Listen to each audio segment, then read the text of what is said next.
I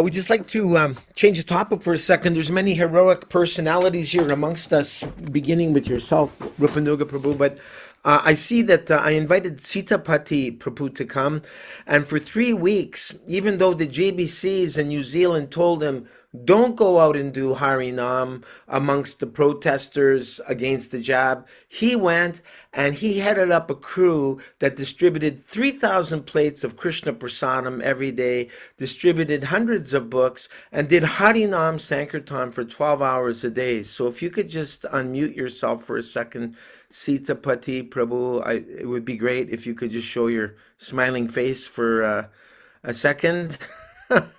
I just like to introduce you to Rupanuga, and I just like to thank you for doing hardcore Harinam Sankirtan and pushing on the Sankirtan movement, even though you may have been discouraged by some of our own God brothers. Hare Krishna, Prabhu. Wonderful Hare service. Krishna. My obeisances.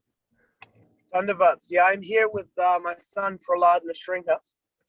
And yeah, we just submitted the book scores. Here's Prahlad. Haribol, Prahlad. Hare Krishna. Prahlad did 10 to 12 hours a day on the book table and distributed 287 books in the last 3 weeks on the Parliament House grounds. You know, they banned Janmashtami here for 2 years in a row. And so in the mood of the Mahaprabhu's Chandkazi Leela, we took the kirtan to the House of Parliament House in the Gardens. Jai. And, you know, the other thing about that was that what we did over these last 3 weeks is illegal anywhere in the country to have unvaccinated people chanting Hare Krishna together the way we did. It doesn't matter whether it was in Parliament House or secretly on a farm in the middle of nowhere, it was illegal. So we just did it right in front of their faces because the Harinam Sankirtan of Mahaprabhu will not be stopped under any circumstances on this planet. Jai. You must have met a lot of wonderful people out there. They are the demigods who have taken birth in human bodies on this planet for bringing about the golden age. The most committed, courageous people in this country who have left their families, left their homes, come from all over the country to sleep on the ground in Parliament House against, you know, riot police. You know, I had the GBC denouncing, putting up press releases denouncing us here, and every person who was there had to deal with something like that to be there. It's just a commitment that's bigger than any kind of social acceptance. I heard people were asking you to put they wanted to put tilak on. It was unbelievable. At a certain point, I got that, you know, there were children coming there at 7:30 in the morning saying, hey, start the kirtan. You know, where's the microphone for this guy giving the Bhagavad Gita class? And then people were coming and asking to put on tilak. You know, like, it would look like this. A guy would come back halfway through the day and he would say, oh man, that stuff that I put on my face was amazing. It gave me so much energy. Can I get some more? And then I'd put the tilak on him and someone else would be standing there and say, can I get tilak as well? People were just like lining up to get it. And, you know, in their Nara Leela as human beings, it was like, they're pretending this thing, but I was just clear. It's the demigods are here and they have assembled for Sri Krishna Sankirtan. So the silver lining in this whole kirtan you did during the protest acted as a polarization where you could easily see who the demigods were and who the asuras were. 100%. And we just did the Prabhupada melody for 23 days straight. Just one melody. It was the soundtrack, one melody, one beat. Just Hare Krishna, Krishna Krishna, Hare Hare, Hare Rama, Rama Rama, Hare Hare. 23 days like that. People were just singing it with all their heart into it. And even now, for me leaving leaving Wellington and leaving the whole thing, that's just burned into my consciousness, and the experience of being with those people, right up to the point where the police were like ripping the camp to pieces, pepper spraying people. It was burning down to the ground, and we were there and we were like, what do we do? And I was like, there's nothing we can do. We just have to surrender to Krishna and go all the way with this thing right to the end. If Krishna wants to take everything away from us, he will. And then the police were like meters away from the temple tent. And then this man came in, and he was one of the police officers in plain clothes. And he said, we've been watching what you guys have been doing over the last few weeks, and we really appreciate it. And you need to take all your things and put them outside the gate now. I'll help you to do it. And so the police helped us to carry our things out. And then the protesters came, and within minutes had carried everything out of the temple and put it out on the road. And then the police came through and ripped everything to pieces and burned it all to the ground right in front of us while we chanted to the last moment. Wow. Yeah. Rupanuga Prabhu, are you proud of Sita Pati Prabhu? Of course. Of course. We were just thinking of Prabhupada and Tompkins Square the whole way through. It was like, this is how Prabhupada started this movement. He just sat under the tree and just chanted this melody, this mantra, and people just came. And then I could see, like, I was like, this is what Prabhupada must have been seeing when he looked at these people who came. He's looking at them like, okay, these are the demigods and great sages that my Guru Maharaj has sent to me to help me with this movement here. Like his vision, like the generosity of his vision of what he was seeing, like, yeah, it was just incredible. I was just, in the end of it, I was so present to, like, I'm here to serve these people, like, I'm their humble servant. And Krishna has given me the service to reawaken them by chanting the mantra, but that is all that is happening here. They are all my superiors. It must have been a bit of a challenge. I know it would be a challenge for me if I felt my authorities were turning my fellow devotees against me, as if I'm a bad person for going out and trying to do what Prabhupada would want me to do. How did you deal with that, that your own people, your own leaders were turning people against you? Well, you know, my wife was initiated by Kirtanananda Swami. And she was kicked out of ISKCON, you know, in 1986, along with him. And Dave Amrita Swami, my Guru Maharaj, he was kicked out of ISKCON as well. Vishnu John Swami was kicked out of ISKCON. Like, I'm in great company. You know, I just love Radha Damodar Vilas, and Vishnu John was kicked out, and it was like Prabhupada said, open 6 temples and you can come back. And he just went out to do that. And it's just the same thing for me, you know, like, love A badge of honor. Honor or dishonor, you know, we'll just do the duty. Kirtaniya Sadahari. So inspiring to hear. I hope you're keeping in touch with some of those people. We're doing a 24-hour kirtan next Saturday to Sunday at the farm, and we've invited everyone to come up for that. So they're Great. all at a loose end now. They like have thrown everything to the wind and put themselves out there, and now that protest site has been destroyed. So now we're like, come back to our Krishna farm community, and we'll do a festival there. So they're coming next weekend. So inspiring to hear. Thank you. Yeah, thank you for giving me the opportunity to share. Oh, yes. Actually, there's a famous photo of Rupanuga Prabhu where he has his hands up under the elm tree at probably called it Tompkinson Square Park, Tompkins Park. And I think you're dancing. Is it with Chutananda or Brahmananda, Rupanuga Prabhu? Do you know the photo I'm talking about? There's so many photos. I don't remember that particular one. But you see, freedom has become a spiritual issue again. It was a spiritual issue in the beginning of the movement because we had to go to court to get on the streets. We just couldn't go out and chant. We couldn't go in the airports. We couldn't go in the subway. We couldn't go in Kennedy Center. We couldn't go on the mall in Washington, D.C. We couldn't go anywhere without permits, without approval. So we had to go to court. And we won always on the First Amendment. So freedom is a real issue because if people don't have freedom, they'll come to the point where they won't have the freedom to chant. Just like behind the Iron Curtain, the devotees could not go out on Harinam. They could not chant in their own homes. It was illegal. But when the Iron Curtain came down, these things were allowed. So freedom isn't a real issue. Srila Prabhupada came back from visiting Russia for 3 days, Moscow, and he said, the communist government is a very, very terrible government. And he said, the Russians are Europeans, they want their freedom too. So he wasn't talking about freedom politically. He was talking about the freedom to chant, the freedom to see devotees doing Harinam, the freedom to dance with devotees. Like when I saw those films from downtown Moscow where the young Russian girls with their leather boots and fur coats were dancing with the brahmacharinis, I brought a tear to my eyes because Srila Prabhupada would have been so happy to see that. So they want to put up iron curtains all over the world.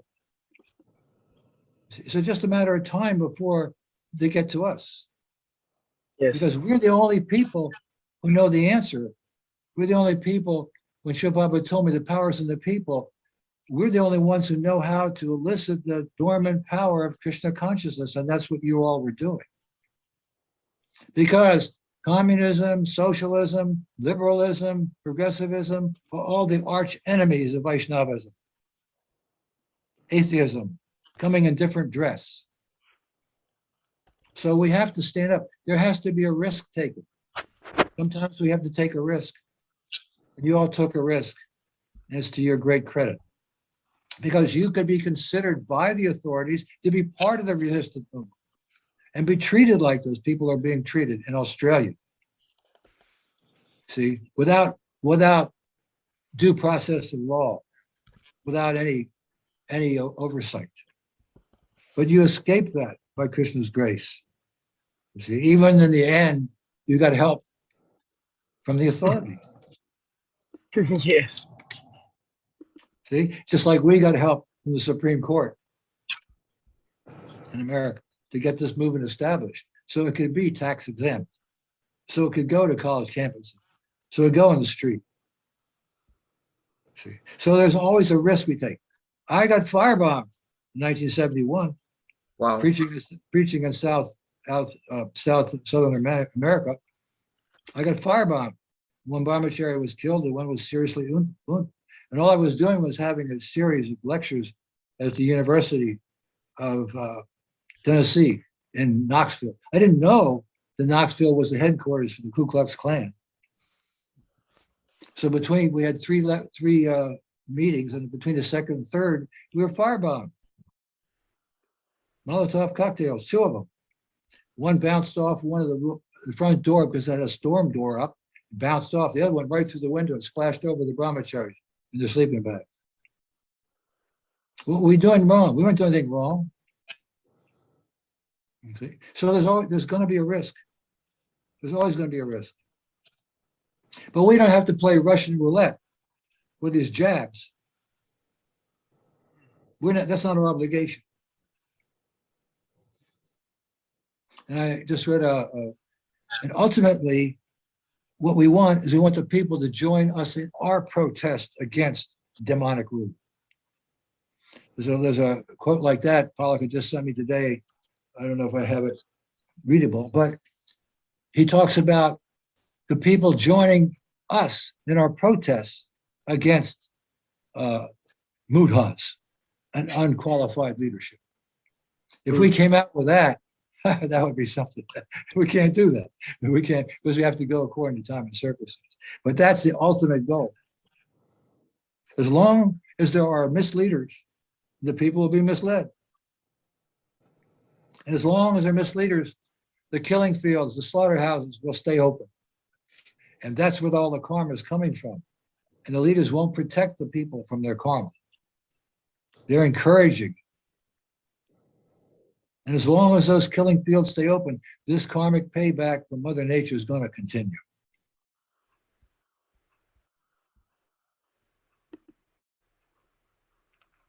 The demons are facilitating everyone's karma. Yes, Yep. yes, but they're not solely responsible themselves because they have a license from Krishna to do what they're doing. Not a blade of grass falls without the approval and sanction of the Lord. So they have a license, but they're overstepping. They're starting to overstep it. Because Kali Yuga means Rakshasas. And they've been in charge for a long time. But the golden age is here. 535 years, the golden age has been here. And it's time to move on. It's time to keep going. A cleansing is needed, and it's happening. This cleansing, this karmic payback for all those land animals and sea creatures and abortions, what to speak of cows and bulls, mother and father. It's cannibalism. It has to stop. As long as it's going on, as Srila Prabhupada said, how can they expect prosperity and peace? Are you saying that, does that mean that the golden age is contingent on stopping all slaughterhouses on the planet? No, it's not contingent on anything. That's why we heard recently from all over the world, millions of people are chanting Om, Om Kran, Om Kran, Om, Om, all over the world. I took it as like a precursor. Om is a sound incarnation of Krishna. Oh my God. That's They didn't know hilarious. what they were doing. So that the movement is moving forward. There's so many undercurrent, subtle things going on. Whenever there's a kirtan on the street or anybody's home, the sound vibration goes around the planet eternally. Whenever you have a big rock festival, like any big rock festival, all the sounds go out, they go around the planet 7 times and they're finished. So all this japa and all this chanting is actually bringing in Lord Chaitanya's movement, because Lord Chaitanya's movement needs purification. So the very atmosphere of the planet is being purified by all this chanting and all these kirtans and all this japa and all of it. This is undercover. It's not understood. It's a science. It's a great science. When I had a short radio program, 60 seconds in New York, it was called Revelations. And because the companies were required by law to allow a nonprofit organization to have some radio time. So I had a radio time. And Srila Prabhupada told me, when you get on the air, you vibrate Upanishad and purify the atmosphere. Oh, nice. So that's the power of transcendental sound. We have to take a risk. But Krishna protects us, just like he did all these devotees in New Zealand. They could have been considered, like maybe in Canada, they could have been considered like part of the resistance and therefore subject to law. Right? It could have happened. That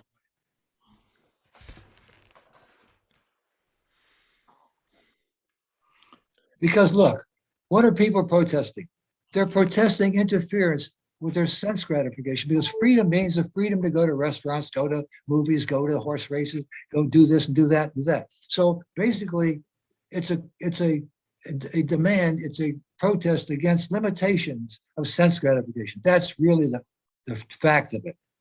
But we have been trained how to dovetail that. So whenever there's a crowd for anything, we want to be there, so people can hear the holy name and get some prasadam and talk to some devotees and get some books. Wherever there's a crowd, that's where we want to be, because that's our business, it's our job. Do you remember that back in 66, 67, if there was a peace rally or a love-in, Prabhupada would like this to go to all these major gatherings? Well, we didn't really have that kind of thing going on when I was in New York. There was the main protest was against the war. Right, Vietnam. Yes, that's where I first heard the chanting of the Mahamantra. Was Ginsburg and some friends were walking along with their finger symbols chanting Hare Krishna. It's the first time I heard it on the way up in a protest against the war. 50,000 people came down, I think it was 6th Avenue, protesting the war, all kinds of people. I was pushing my son in a stroller down and longshoremen were standing on the side throwing paint at demonstrators. So there was no, we weren't involved in any protests. The Srila Prabhupada went to the United Nations building, was dribbling pamphlets with devotees. Although the peace form, Protesting, well, kind of like joining the protest against the war, sort of, no, kind of. there wasn't a protest. He was just going there to protest the UN. You know, Right. He called them the disunited nations. He said they only succeeded in creating more flags. so we can take advantage of these protests by being there and people hear the name, get prasadam, and get a chance to chant themselves. That's our motive for being there. We're not there to support some sort of a resistance, because our business is in a higher dimension, not the three dimensions, the fourth dimension. Our business is to induce the dormant Krishna consciousness in people. That's our business. Our freedom is. We want the freedom. The people are chanting for freedom, but they don't realize it. They're really chanting for the freedom to chant. Right. Yes. One thing we noticed was in the beginning, the protesters were all chanting freedom, freedom. And I said to some people there, like, what is the value of that freedom? You already have that. It means the freedom for Bill Gates to like inject you with this thing. Like, that's freedom. That's not what you actually want. But from us being there and chanting the Maha Mantra, like, we would get up at 3 in the morning, 6 in the morning, whenever the police would come for a raid, and we would be on the front line with the protesters, but we would be doing kirtan. And after a while, all of their chanting transformed, and they started chanting peace and love. Peace, that became their chant. Then it got to the point where they were like, would call for us, please, you need to come. And then one day, Buddhi Manta and I went to the front lines, and we got there, and they said, oh yeah, because you weren't here, everybody was chanting the Hare Krishna Maha Mantra, but now the real Hare Krishnas are here, so you can chant it.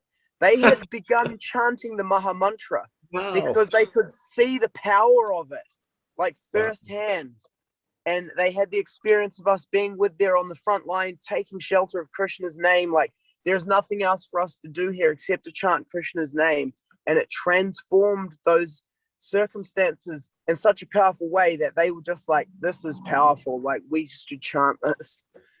And then they started coming and getting japa beads and putting on tilak, and I was like, this is what the golden age looks like. Yeah. Well, they gathered together for these protests and cooperated, all people from all different walks of life.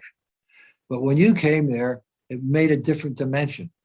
They were experiencing the togetherness of Krishna consciousness. Yes. Spiritual brotherhood, as Lord Chaitanya Mahaprabhu called it. They were experiencing real brotherhood for the real cause without understanding what it is. Just like Srila Prabhupada said, people don't have to understand what the Maha Mantra means to get the benefit of chanting. So Yes. they may not know the science, but what was happening is their real relationship as fellow servants of the Lord was coming out. And It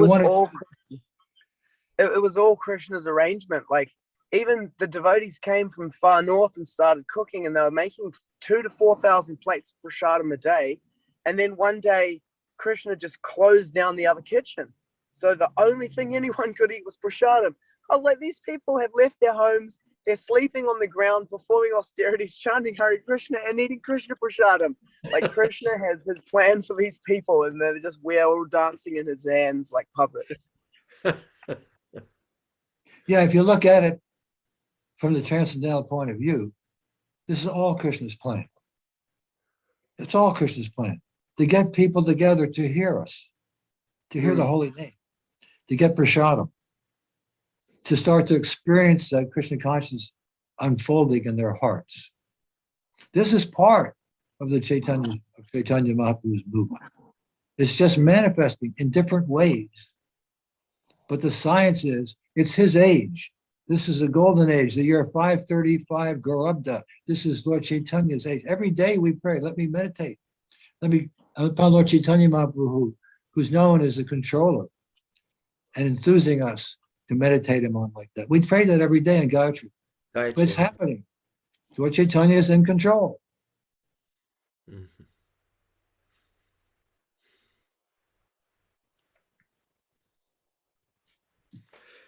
I'm grateful that our god brother and my friend Mahatma Prabhu accepted my invitation to join us. Mahatma Prabhu, you started Harinam Sankirtan in 1969, just a little bit after Rupanuga was doing it with Srila Prabhupada. Do you remember back in those early days joining any of the Vietnam protests or Grateful Dead or any of those major gatherings of hippies and doing Harinam at those kinds of events?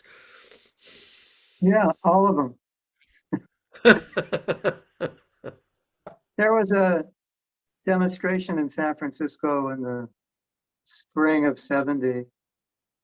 I remember doing that because I was really sick, but I went out anyway. When I came back, I distributed lots of magazines. I came back, I was cured.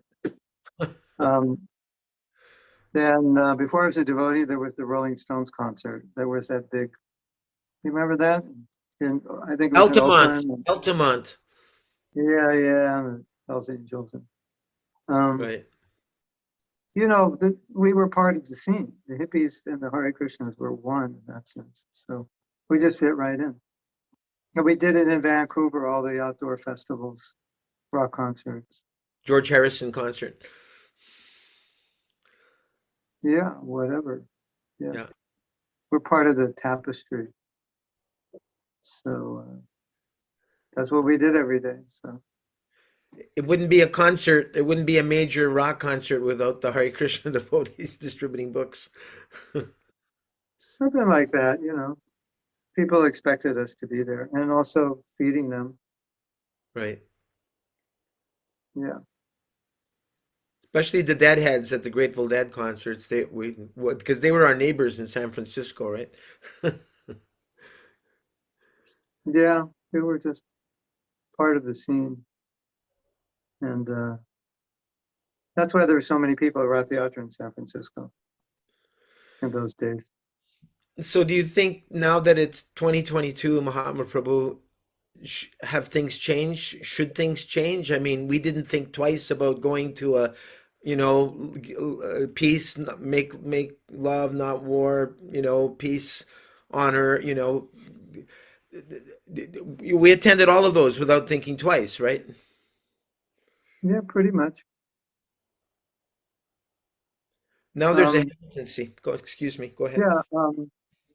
I mean, my philosophy in preaching is I just analyze every situation and try to figure out what's going to be the best way to reach people in that situation. So, I used to go to universities and I had a recording of mridanga, kartals, and tambura, and I would Right. play the harmonium to that, and we had a little speaker, and people could hear it for a few hundred yards, and they'd come over. So that worked in that situation. Right. So that's what I've always done. But there's two things. There's outreach, and there's also how that affects the devotees in the temple. Because when devotees are going out and giving Krishna consciousness, they're inspired, and that inspires the temple and the temple devotees.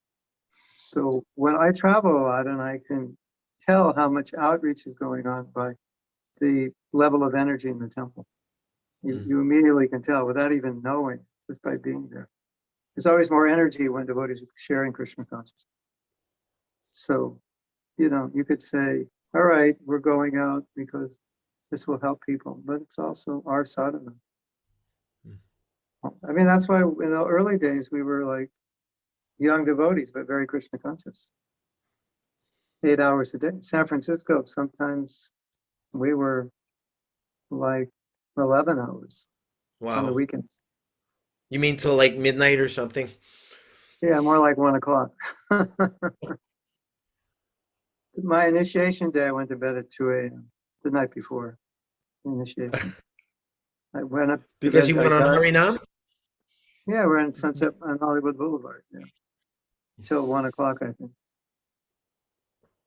So it was very purifying, obviously. In those, I remember there's a letter from Prabhupada. He said, one person stay back as the pujari and everyone else out. Yeah, yeah. And Krishna will send devotees if you're sincere. Mm. Yeah. think that's the main point. We're doing everything for the right reason. You know, we're out there chanting the holy name to glorify Krishna and give mercy to the conditioned soul, not to make any other point or show off or anything. Right. Do you have any comments on anything you heard from Rupanuga Prabhu earlier? Rupanuga Prabhu, you were talking about 1977 and everything was clear. Were you saying it was clear that Prabhupada asked these devotees who were performing initiation on his behalf that they would begin giving diksha, or it was clear that everyone would be anyone who was qualified would be giving diksha? What was clear to you at that time? That they were the only ones who would be doing it and no one else? Whatever was clear to you. Yeah, that Prabhupada, yeah, that could be Prabhupada wanted them, or Prabhupada just gave the green light to everybody. No, it was clear to us that the parampara system that was always in place would go on. But these persons were specifically appointed by him. It didn't mean that no one else could come to that point. Mm-hmm. So that was clear to everybody that these 11 would start. Yeah, there was none of us thought that this was the end. These 11 were the end. And then you know how Tamal, when he was in Topanga, he said actually Prabhupada didn't appoint anybody. I've never understood that. I really never understood that, because he and Hasaduta later on saying like that, I couldn't understand why they were saying that. Maybe because they thought that it would counteract some of the things that they've done in the name of being a guru. I don't know, but it's never made any sense to me, because that flies. I have in my file signatures of 18 GBC people who were present and signed off on what happened at that meeting. They all signed off, and we all understood at that time everything in the same way. We wouldn't have signed off on it. And I have a copy. I have a copy of the questions that Satsvarup asked Srila Prabhupada, because we gave him the questions to ask. I also have a copy of what he entered into the record book, and it all matches. And I also have a copy of the CD of the meeting, and I have a copy of a transcript of the meeting. And I was one of the 6 GBC men who went in to sit with Srila Prabhupada and hear the questions being asked at the meeting. You see, so I have a very clear understanding of what happened. And I'm amazed that so many people are saying the opposite who aren't even there. Right. So what did Prabhupada say about expanding the number of groups? Did he say, how did he say that was going to happen? Or did he say anything about that? No, he didn't. It was understood by us that he wasn't saying not to expand. He didn't say these are going to be the only gurus in the future. His books contradict that. There's so many places in the books. I just quoted earlier where a Madhyamadikari is supposed to take disciples from the Kanishta and non-devotee class of people. I mean, that's right there in the Bhagavatam. So he never contradicted anything he gave us before. So was that everyone's understanding? Or it seems like people didn't exactly know how that was going to happen, but they understood it was going to happen. But the system, you say people, who you talk? The GBC, the leaders, how it was.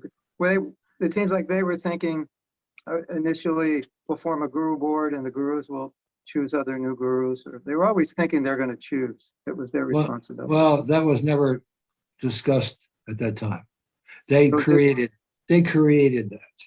Okay, so it never came from Prabhupada that you choose, you GBC choose, you leaders choose. No. Oh, okay. That's okay. That was created. Mm-hmm. Rupanuga Prabhu, would you mind just turning the light on behind you so we can see you a little better? It's just a little. Getting dark.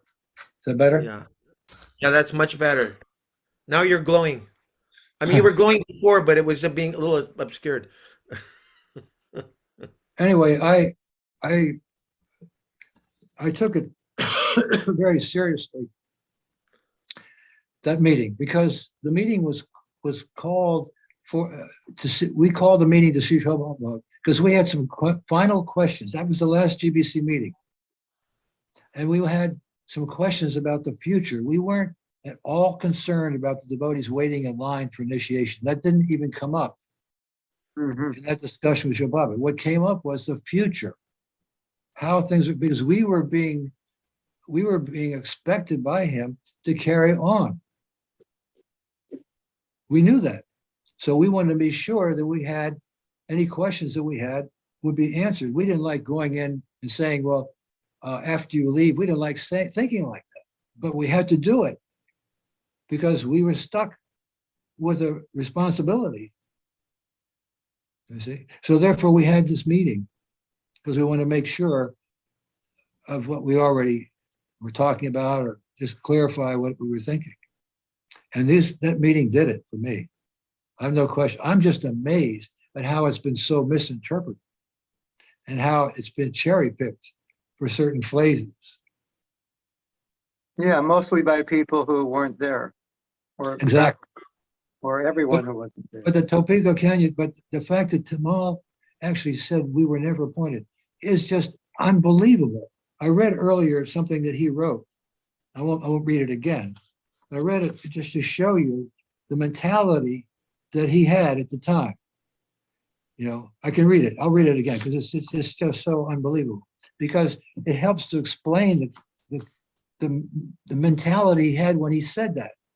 And to this day, I sometimes think, why did he and Constitutor say that it never happened? Maybe because they just wanted to, lessen the blow on the people they left behind.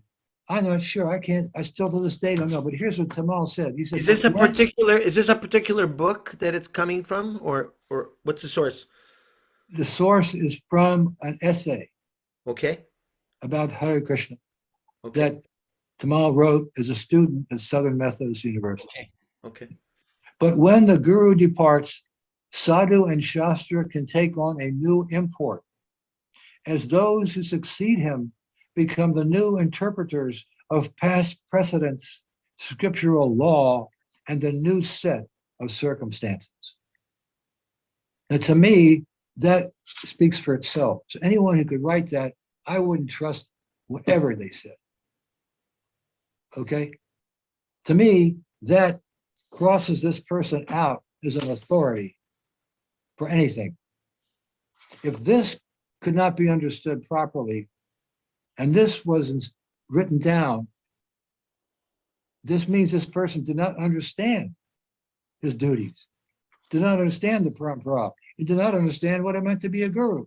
But I can't come out and say that because there's too many people around who are his disciples. But I'm telling you, because it's part of our open discussion. And this is a very rare occasion for me to be able to speak to others who I see on the same page as their loyalty to Srila Prabhupada, that I can speak.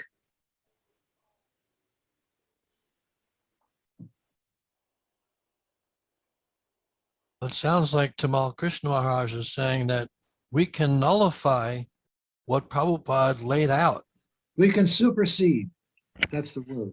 We can Supersede. supersede according to time and circumstance and according to our own understanding. And this, to me, is proof of association in academia. It pollutes the consciousness.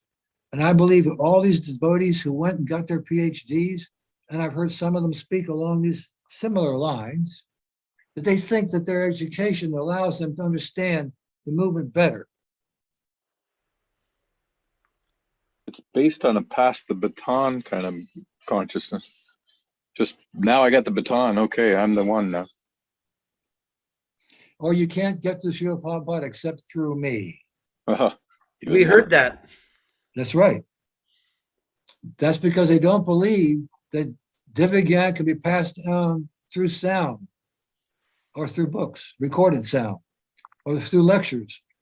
As I made this point earlier, Divya can be passed on from Srila Prabhupada Vani to anybody. They don't need anybody in between them and Srila Prabhupada's purports. The Srila Prabhupada gives the essence of Krishna consciousness in everything he did. There's no higher authority on this planet. Or will they be for 9,500 years? Because his books will be the law books that everybody has to follow, like you, just like people are supposed to follow the U.S. Constitution. Of course, they're changing it, but that's the principle. So Srila Prabhupada's books are setting the principle for governing the human race and the animals and Mother Nature and the trees and the seas and the air. It's all there in Srila Prabhupada's books, every bit of it. We're so blessed to have that inspiration. And we should be thinking every day. He said the best way to control the mind is to always be thinking how to spread this movement. So we should always be thinking how we can share with others what we've understood from Srila Prabhupada. Srila Prabhupada was the embodiment of Lord Chaitanya's missionary spirit. And he passed that on. He passed it on to me. I borrowed from him one single plume, the power of persuasion. And when I went to Buffalo, I used it to the hilt because I was authorized. Now And we all have the same benediction, as long as we take the same credit Srila Prabhupada did. He said, my only credit is that I never changed anything and I never cheated anyone. If we can all say that in the last moments of our lives, before we say Krishna, then we'll be honest.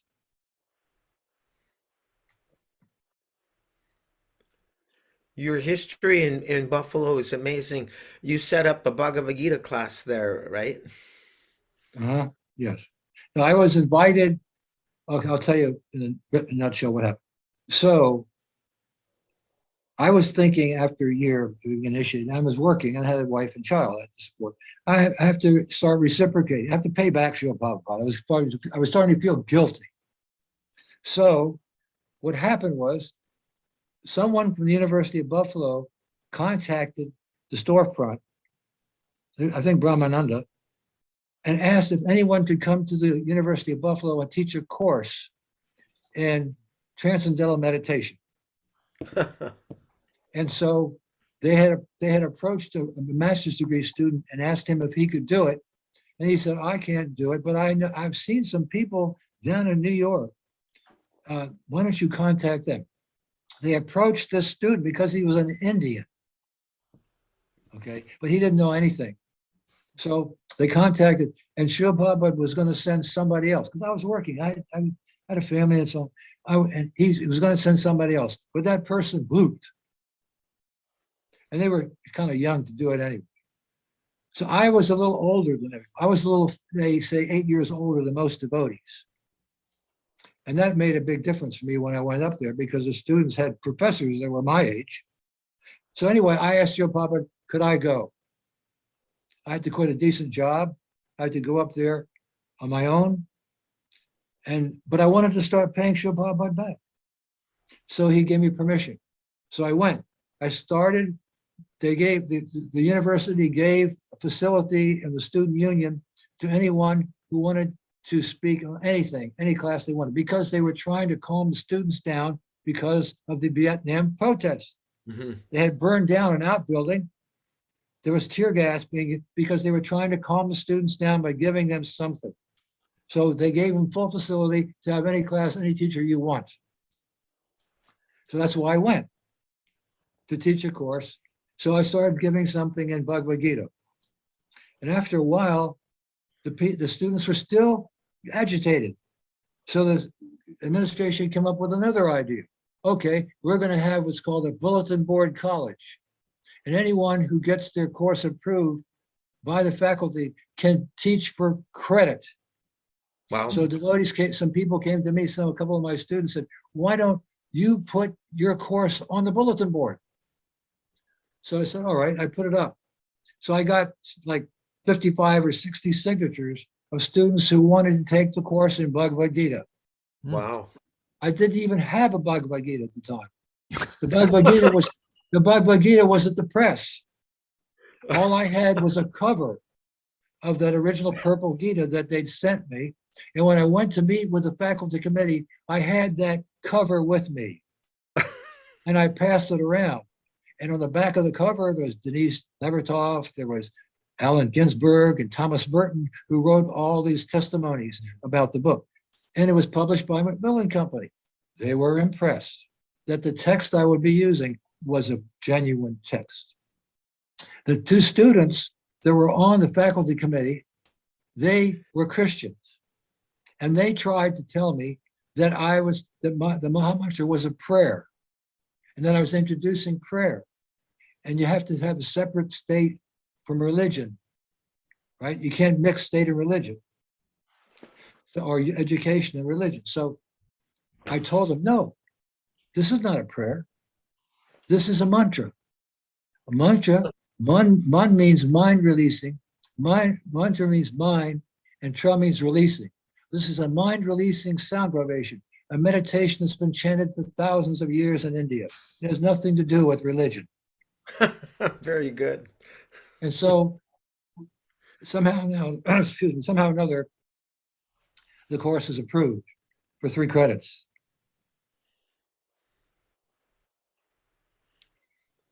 So who was the first to come that started becoming a devotee? Was it Tejas, Trivikram Swami, Burijan? Who? Burijan was the first one. He came when I just had the experimental course. He came then. And I convinced him to go in with me on renting a small cottage-like building that we turned into a place for students to come. It was like we made it into a center. And I lived there with him. And he left soon. He ended up in Japan. And devotees from that program there, they went out, opened temples in Atlanta, Detroit, New Orleans Farm Project, and also Toronto they went. Gunagrahi Maharaj joined there? Gunagrahi Maharaj? He joined. Gunagrahi joined. There was some musicians. There was him and there was Deva Prastap and a couple others. Musicians were tough to preach to. They were attached to music.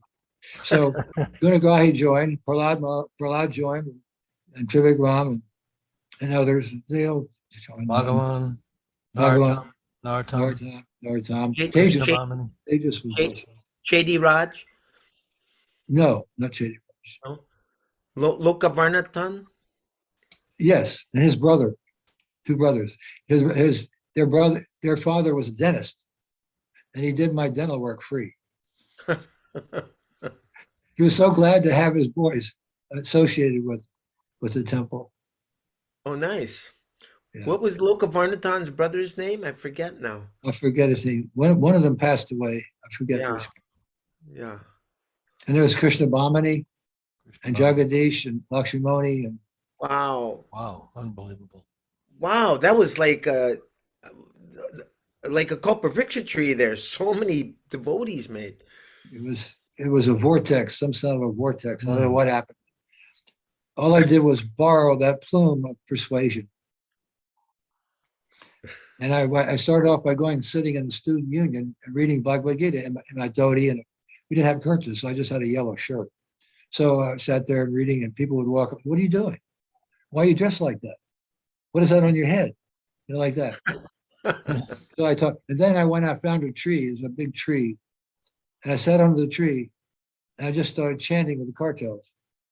And I chanted, my eyes were closed, I opened my eyes, and there were a bunch of students standing along the walkway about 10 yards away from me. And they asked me, "What are you doing? What are you doing?" So I was explaining, and then one of them said, "Oh, I'd like to join you and go with you." And I said to him, "First you buy it, then you sell it." And they all laughed. And I realized I broke the ice. So that was the beginning. Just sat under a tree, and just chanted. Like Prabhupada, exactly. Yeah, exactly. Only I just tried to imitate Prabhupada. You had little cartels. Yeah, I had cartels. I heard in Tompkins Square Park that some hippie brought Prabhupada a carpet to sit on, and some of the hippies were thinking this was Prabhupada's magic carpet, and if they could sit on it with Prabhupada, he would take them away. Well, let me tell you, when I first saw Srila Prabhupada, it was in Tompkins Square Park. I went there about the middle of October, and I had my wife was with me and my child, son in a stroller. We went there, and all these people were chanting. I knew he was going to be there because the local newspaper called the East Village Other had a headline saying "Save Earth Now," and they were saying that this was the last Sunday that Swamiji was going to be at the park. It's getting cold for him. It's October in New York. So I said, I've got to go, because inside there was another picture, Srila Prabhupada with his hand on his head, looking so blissful. I just couldn't, I couldn't resist. I've got to go, because I was looking for a spiritual master. Someone had given me a book called Sarbarshan by a disciple of Guru Nanak. And in the book, it said you had to have a spiritual master to take you to the higher planetary systems and show you around the universe. And I found that very attractive. So I was always looking at the stars. So I thought, well, I have to find a spiritual master. So I saw Srila Prabhupada. And if someone had come up to me and said, this person just got out of a rocket ship that's parked over behind that big tree, I would have believed it. I would have believed it. Because that picture you're showing right now, Yes. that's what I saw. Although I'm in this picture, this is a little later, but that's what I saw. And I started listening, and then I sort of joined the chanting. And I used to pass the storefront on the way to work every morning. And the storefront used to say matchless gifts, and it was a store that had gifts made out of matchsticks. And I was thinking, this is too far from the rest of the East Village. It's not going to make it. And they closed. Then it was empty. Then one day I passed, and had people inside. I looked in the window, and I saw a saffron robe, which I thought, oh, here's Buddhists. I never cared for Buddhism. I don't want any interest here. But the door opened, and someone said, won't you come in? And I said, no, I'm late for work. I've got to go, which was true. I had to catch the subway. So that was my first encounter. And I don't remember what happened later. I was in the head shop, the first head shop, and I saw some books, some brown books, and I was interested. They had different clothing in there. They had kurtas and things. They had all kinds of things, hash pipes and everything. But I saw these 3 books, and I went over and I picked one up, and it was the Srimad Bhagavatam. And I leafed through the Srimad Bhagavatam, and I was thinking, oh, this is too advanced for me, and I put it back. But later on, I was in this. I don't remember how I got the storefront, but I remember it was after that I saw Srila Prabhupada in Tompkins Square Park. Is this the one you're talking about? Yes, that picture they used at that big shindig out there in San Francisco. That's the picture that was from the second inside page of the book of the newspaper. Right. I can't remember if it was Brahmananda or Gargamuni was saying, wow, look at this Swami. He's so high, he has to use his hand to hold him down. He's so high. Yeah, one of the first pamphlets we handed out, it was a handout, it said, stay high forever. Yes. And it worked, and the hippies loved it. Yeah. But the West Coast was far more active. They had a lot more young people there. It was just a bigger population, and things really exploded when they got out to the West Coast. But we were very serious in New York. We actually avoided drugs, and we avoided bad association, and we were very serious. But on the West Coast, I think there was a lot more open, following people. Their drugs. They at that Rath Yatra, some hippies were passing out candy that had LSD in it. Oh no! And some of the devotees ate some of that candy. The Hare Giver writes that about in the Hare Krishna explosion. So I mean, that's what it was like. It was like the drugs weren't quite that strong in the East Village. It was more of a search. There were a lot of swamis there, a lot of groups claiming to be spiritual. Their meetings. I went to a couple of them myself. Can I tell you a quick planting the seed story about 26 Second Avenue, if you have a minute? There was a lawyer his name was Mr. Goldsmith, Yes, who had put together the papers requesting the incorporation of ISKCON. yes. And that was in 1966. I was in the Brooklyn Temple dealing with the guest program, and people would call in, ask for information. And there was a call that was passed on to me. And this was probably in the 1980s sometime. And the person said, I'd like to have you come to my school, Columbia University, and speak to some of my friends about Krishna consciousness. And I said, how did you find out about Krishna consciousness? He said, well, my father was a lawyer who set up the papers to incorporate ISKCON. Wow. And I went with him to the temple for the signing. And when I was 1 year old, now he's calling 20 years later to have devotees come to his school to preach to the other students there. Wow. And it was another instance, a nice story was that opposite the United Nations building, there's a square. It's called the Dag Hammarskjöld Square. And we had gotten a permit to protest there. And what we were protesting was the mistreatment of devotees in Russia. Uh-huh. This was going on all over the world. Yes, yes. And because we had that permission, we were not approached by anybody saying that you can't do this here. So it was like you were saying, we always had to get that permit, and then you could do what you wanted to do. Prabhu, I wanted to ask you about something that you started out with, and that is, what can we do now? And we have to deal with the organization and management of ISKCON, or maybe we don't, or have it perhaps a parallel organization.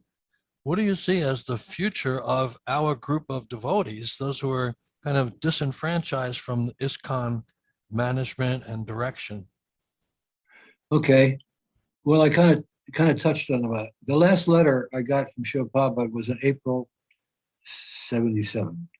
I would send a GBC report to him every month.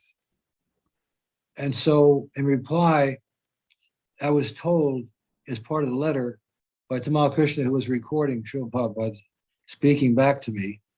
And at the end, he said, after receiving your packet of good news from America, which means I put a lot of things in there to encourage Srila Prabhupada. I wanted to encourage Srila Prabhupada, but so I sent in newspaper clippings. There was a big wedding in Detroit between devotees that made the newspapers. I sent that along. I sent a bunch of things. And the packet was being read to Srila Prabhupada in front of some other devotees. And at the end of the letter, he told me, he said, now Srila Prabhupada is talking more and more about going to America. He wants to go back to America to strengthen the movement to endure perpetually. And it turned out within a week or so, 2 weeks, he had booked a flight to London. And from London after Janmashtami, he was to fly to America and to Gita Nagari and call all his leadership there. That was his plan. Of course, we know he came back to Vrindavan from London. But we had made preparations in Washington to receive him, that he would be able to land and go straight from the plane right into a waiting vehicle without going through any rigmarole and immigration or anything, just get right off the tarmac. So we had made some preliminary preparations. But the question is, what would he have expected from us at that meeting at Gitanagari? What was he going to talk about? So I'm just going to give you my opinion. My opinion is he would have said, finish that Constitution in 1 month. Because the Constitution was very important for this movement. When he first said that back in 76, he said, look at the Catholic Code of Canon Law to get an idea. I was on the Constitutional Committee. And when Srila Prabhupada disappeared, everything flew in different directions, nothing happened. But in 1983, or 82, I got a copy of the Catholic Code of Common Law and perused it. And I could see what they did, among other things, what they gave the responsibilities the qualifications, the disciplinary actions for everybody in the Catholic Church, from the cardinal down to the altar boy. And I could understand this is their version of varnashram. So I could understand that clearly the Constitution had to include an explanation of varnashram, which would have been a standard. So that anyone who claimed to be something, if they didn't do it or did something out of sorts, they could be dealt with. Any devotee could have a copy of the Constitution, and if something was questionable, then it could be compared to the standard. I can understand that. Next question is, what else? What would he say to strengthen the movement? Well, my humble opinion is the next real stage in the movement, which we can't do really much with ISKCON because they're pretty much solidifying themselves as an organization, as an organized religion. But what would be the next step? The next step, in my humble opinion, is what I call a perfection at home program. Srila Prabhupada wrote several, and I was going to bring this up next meeting, but You can do it then too. You can do it then okay. too. All right. So I wasn't really prepared, but hold on a second. I think I had my cards here. Anyway, I can remember. Srila Prabhupada in 1967 wrote Ray Rama, who was concerned about devotees having kirtans away from the storefront. That he was thinking that this would take away from the kirtans at the storefront. So he wrote Srila Prabhupada about that, and Srila Prabhupada wrote back, no, he said, that is our propaganda. We want, oh, here it is. Here it is, I got it. This is exactly what Srila Prabhupada wrote back to Ray Rama, who was concerned about, having kirtans away from the temple, okay? Shall I read this? Please. Okay. All right, here's a letter to Ray Rama. I don't have the exact date. I just know it was in 67. With reference to the boys holding kirtans independently, our propaganda should be like that people may open different centers of their own, or each and every householder may have his own class at home, not that everyone is required to join the society. They may take the idea from the society and introduce it in their private life. And if possible, let us sell to them the paraphernalia of kirtan, cartels, mridanga, deities, and so on. So Srila Prabhupada was emphasizing this home program that, and I think I read to you before another statement he made in 69 in London's Conway Hall, in which he talked about the same thing, that people simply needed to have a picture of a bunch of tattva at home, and they would become God conscious. It's right here. Anyone who can adopt a simple method, there's no tax, there's no need to build a very big church or temple, anyone who chants Hare Krishna with this picture, then one will realize God. So it was a very simple program. And then again, in Madhya Lila, in Lord Chaitanya's teaching to Kurma Brahman, Srila Prabhupada says the same thing in a purport about people having the idea in their own homes. So my humble opinion is that the next step in the movement is to preach to people, not an organization, not to join the temple, but to take the idea home. And in another place, Srila Prabhupada says, and I think this is important. I can find it. He says,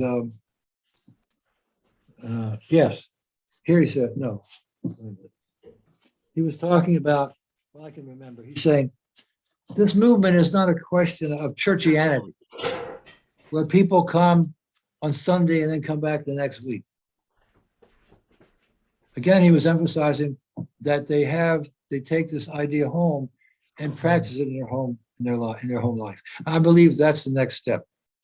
Instead of preaching to people, come to the temple, come to the Sunday feast, come to this, come to that, to start thinking in terms of them introducing this idea that we're giving them into their own home. I mean, in book distribution, obviously we can't talk long, But if a person is really interested, we can explain how personal this movement is, how it's tailored for them and their families, how to practice at home is the real objective. It's self-realization and God-realization. I mean, certain ways we can preach in such a way to emphasize this over the organization, over joining an organized church or whatever they're making it into. I mean, when I was a college student, my friends and I would talk philosophy, and whenever organized religion came up, everybody got bored. But we were not, there wasn't an atheist amongst us. None of us were atheists. But we simply were not interested in organized religion. So, and Bhaktisiddhanta Thakur has an essay entitled Organized Church. And I've read it a number of times. We were discussing that earlier, Prabhu. I think you were mentioning that one of the symptoms of when something becomes organized and stifled or stagnant is centralization was one of the points. And what was the other point? Centralization. That the connection with the unconventional spiritual teacher is lost. He makes that point.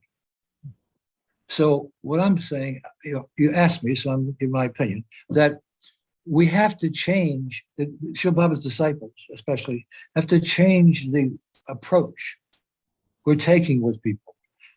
We have to share what we've learned from Srila Prabhupada in such a way that they understand it's personal.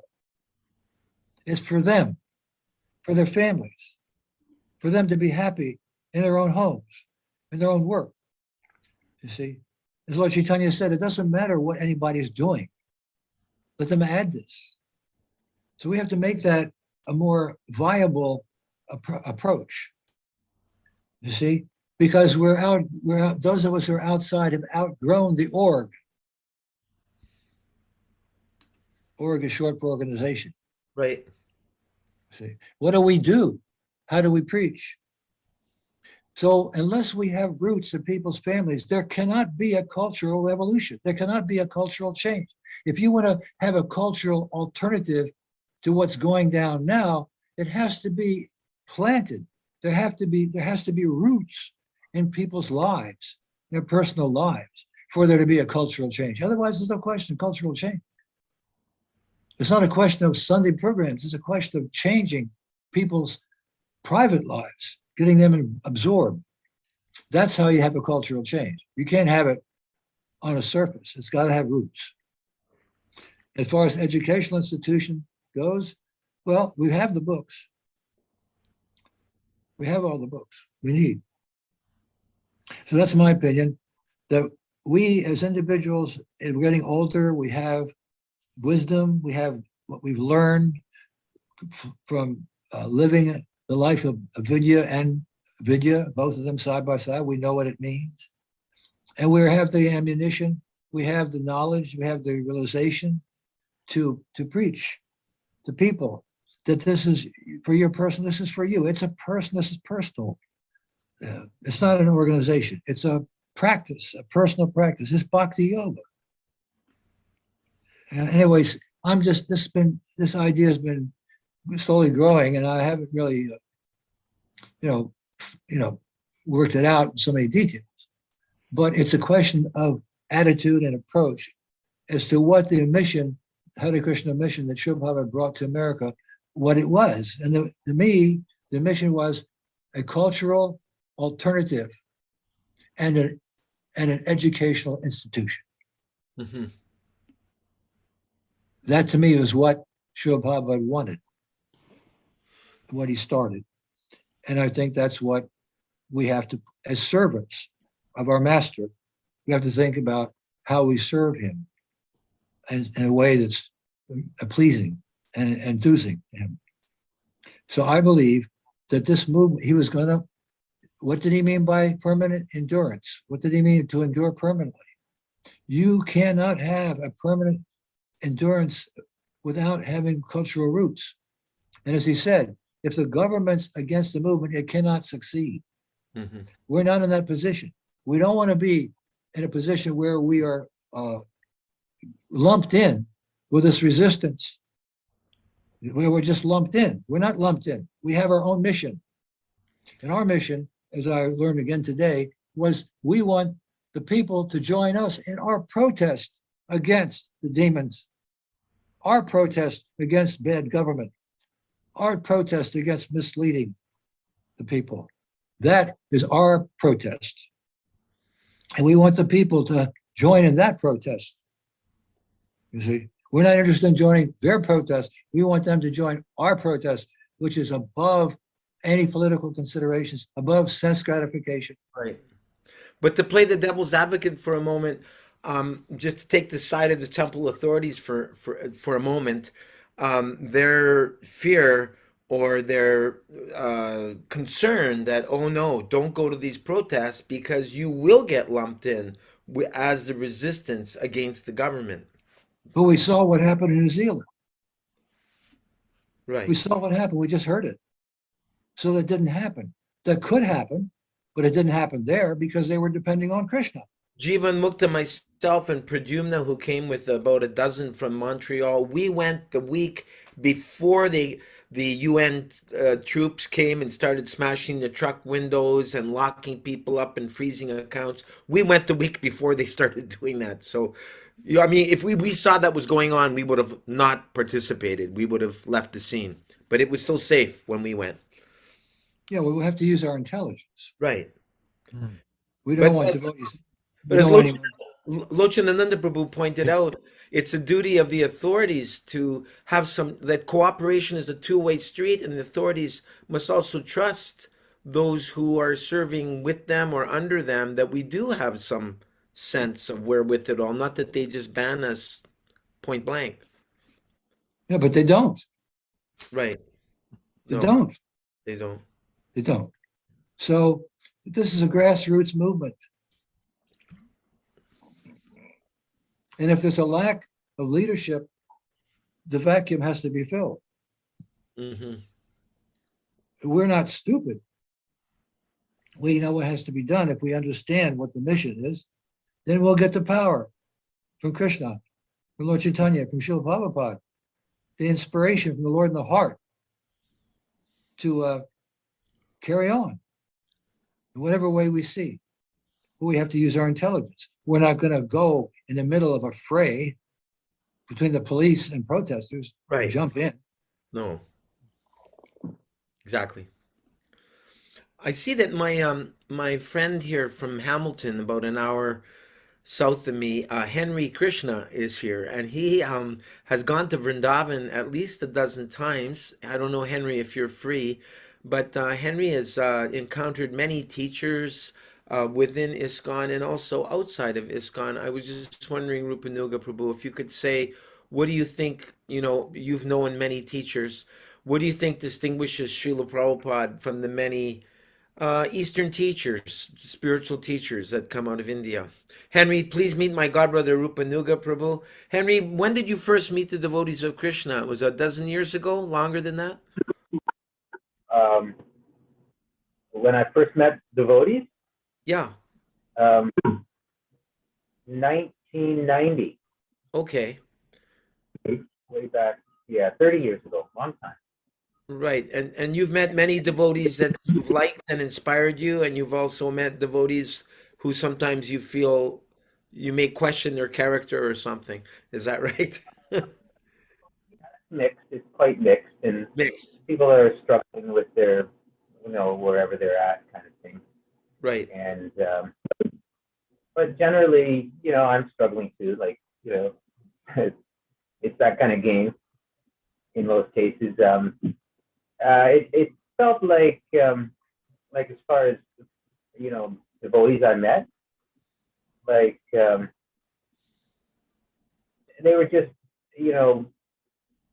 they had just gotten started on the path, and Prabhupada left kind of in a short time. And then they didn't really have a lot of guidance, so it was kind of like wandering. That was my impression of it. And as it was wandering, it wandered into various kinds of conflict with the different personalities. So that that was my impression, if that makes any sense.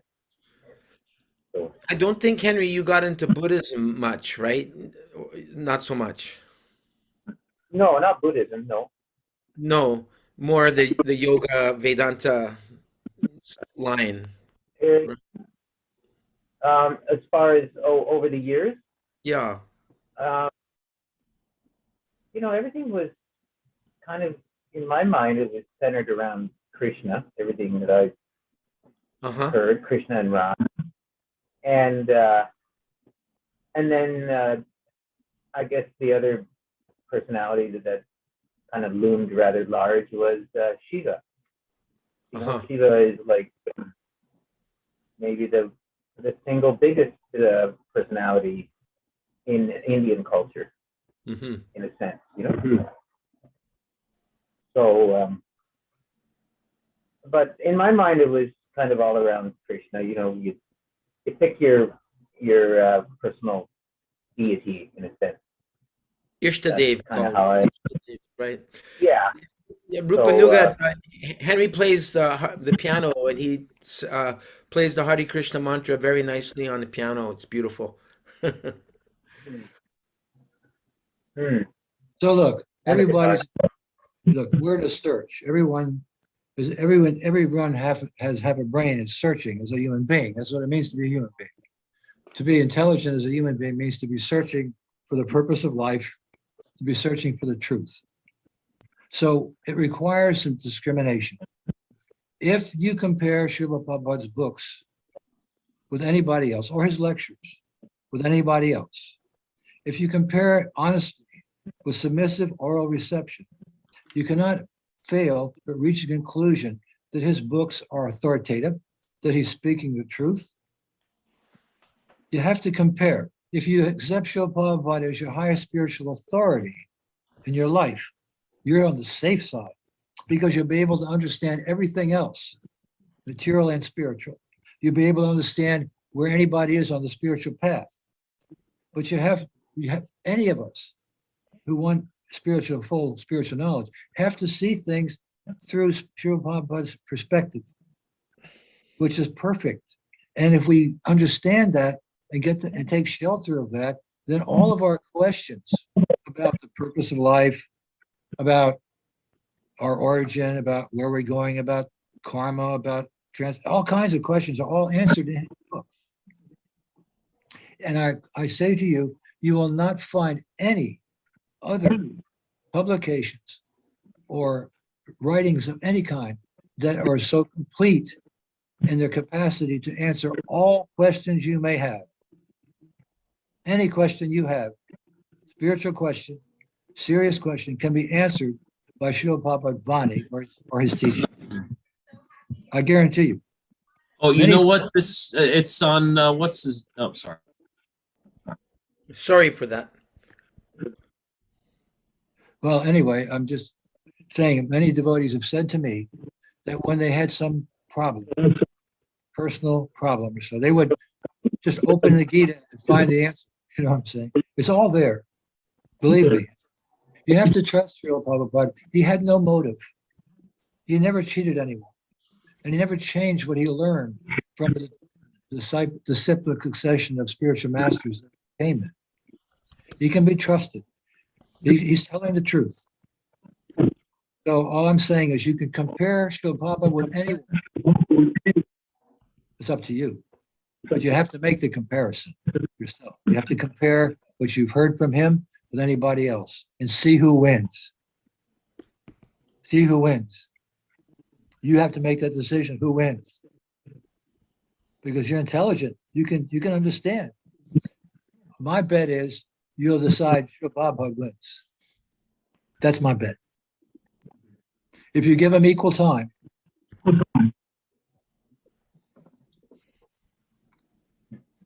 And never mind what you've heard from any of his followers or anybody else, give him equal time. What would you say to someone who says, well, of course, everyone will say that their guru is the best guru? Well, read what they say. Compare with what Srila Prabhupada says. Right. Simple. It's simple. It's real simple. They all speak. They say something. Listen, you can always ask a person. Like I used to do this, to try and get a person up on the intellectual platform. I would say, what would you say if someone asked you, what's the highest truth you know?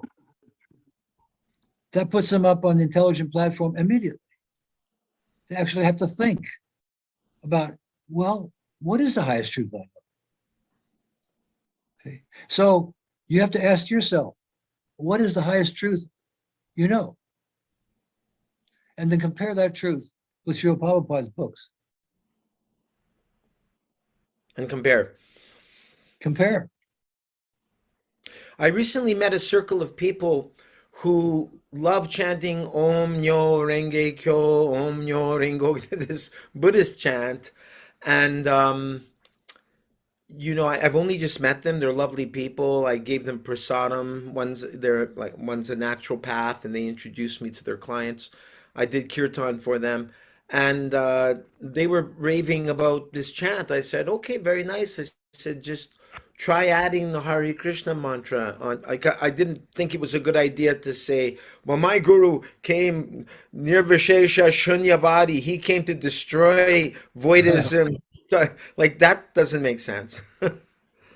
No, Lord Chaitanya's approach was logic and reasoning and humility. Uh, No, it's humility. It's humility that's required to go back to Godhead. That's why Lord Chaitanya puts that first in his Shikshastik. You got to chant in a humble state of mind. And those people who say we never fell, do they think they're going to be able to go back if they don't have the humility to admit that we fell in the first place? If we can't admit that we're fallen, what's the question of going back up? Right?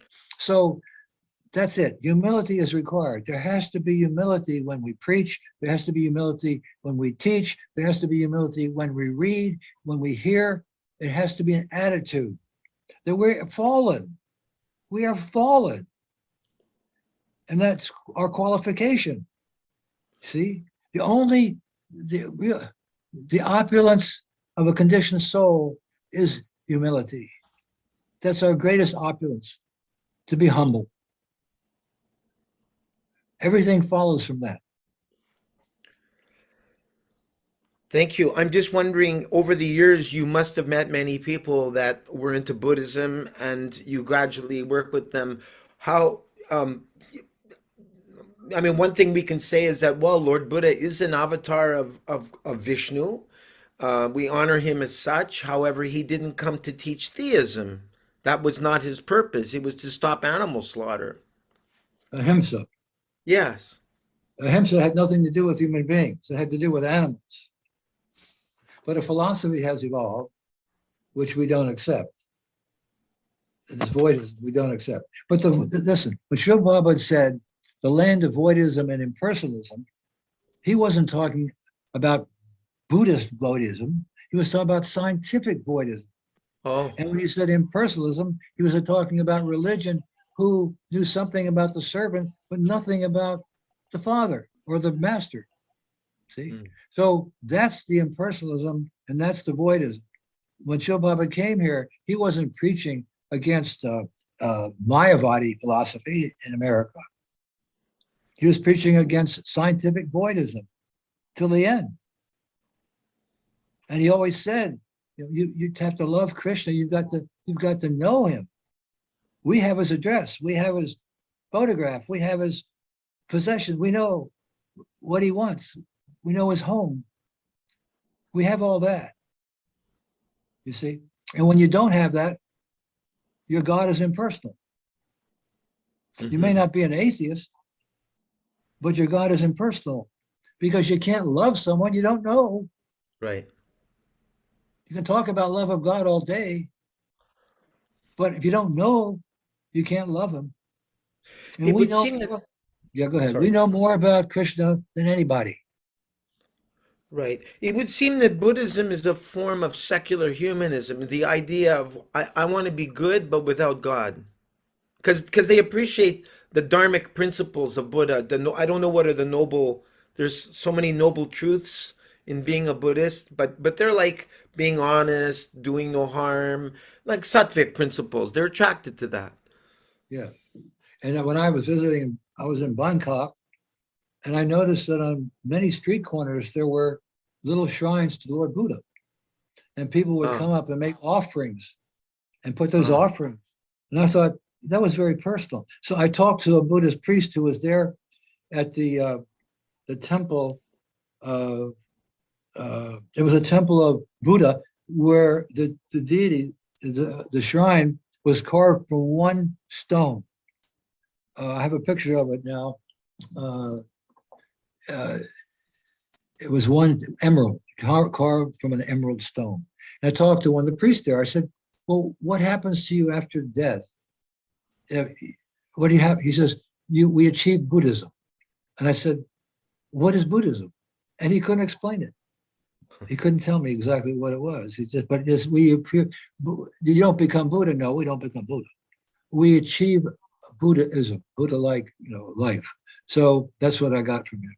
And I thought these Pure Land Buddhists, they have some devotion to Lord Buddha.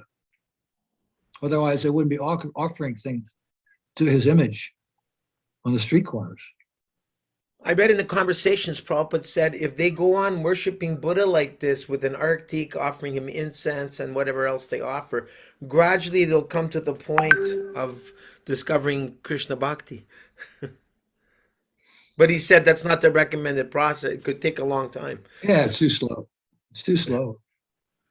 Many like it. But because he was an avatar, an incarnation, so in that sense, he tricked them into worshiping God. He made the faithless faithful to him, Prabhupada said. Yes, that was his power. He could bring faith in the faithless. That was his contribution. So he created faith in him, but he was a Shaktavesh avatar. So that's a step in the right direction. I remember in the Leela Amrita, one boy, I think his name was Stanley, and he was talking to Prabhupada saying, I'm not sure if I want to become a Buddhist or if I want to become a Vaishnava, and Prabhupada got angry at him and said, just make up your mind, one or the other, it's almost the same, or something like that. I was surprised that Prabhupada said it's almost the same, but he shouted at him, just make up your mind and choose one. Yeah. Don't talk about it, do something. Right, exactly. Yeah. Well, yes. It's 7:30 here. Yeah, normally we're starting our Nectar of Instruction class now. Usually I don't go this long, but I'm really happy we can have you, and maybe we could see this as a warm-up for for Monday. Yeah, I've probably covered it a lot. I'll probably have to repeat some things. Yeah, sure. I don't have a big repertoire, and I'm not a Kamaduke. I just don't produce nectar at at the request. You know what I'm saying? But I'll do my best. You kind of warned me out already. Yeah, I'm sorry. I was thinking I'm abusing you by keeping you on for so long. So please. I don't mind. I'm glad to have the association. My godbrothers and sincere followers of Srila Prabhupada. I see you're definitely energized. Like I heard even when sometimes Prabhupada was really ill, but then when he had a chance to preach, he doesn't get right into it, and then he'd go back to laying down again. I think it was in Mayapur or someplace. Yeah, if I didn't preach, I would definitely get ill. That's for sure. This is the medicine. Yes. Yeah. So I'm very grateful to you. For me, this is historical. I've been trying to corner you for the last couple of years to have this kind of a session, and finally Krishna fulfilled my desire. So thank you. Well, I'm warning you, I'm very opinionated. Well, I noticed. I was careful not to be the devil's advocate too many times because I didn't want to lose you. Thank you for joining us, Rupanuga. It's an honor to meet you and speak with you and hear from you. It's really cool. I hope that, I really appreciate how you said, we'll keep this for next time, a couple of times to today. So I respect that and I appreciate that. So I hope to hear more from you and dive deeper into these things because I need to, I feel like I need to understand more all the topics you're talking about. So this is very valuable. I feel very blessed and honored. And I feel like a lot of young devotees will feel the same way. So thank you so much for sharing, Thank you. I just Thank you wanted for to this. say something. Oh, sorry, go ahead, Rupanuga Prabhu. No, go ahead. You go ahead. Okay, I just heard something from Guru Das. It's a quote from Jamuna, and it is, if you have it, then you can give it. If you have it, then you can give it. If you don't have it, then you can't give it. Right. And you have it, Prabhu, and therefore I offer full dandavats to you. Hare Krishna. I will. Thank you, What is- Diane. Prabhu. He's in Full California there. Yeah, and we have Krishna Chandra here. He's from Long Island. And Dandava pranams, Prabhu. I'm sorry I interrupted you earlier. It was completely unintentional. have you visited the 26 Second Avenue Temple, Krishna Chandra Prabhu? I have on many occasions, and also I was there when Srila Bhakti Vaibhav Puri Maharaj visited there in 2001.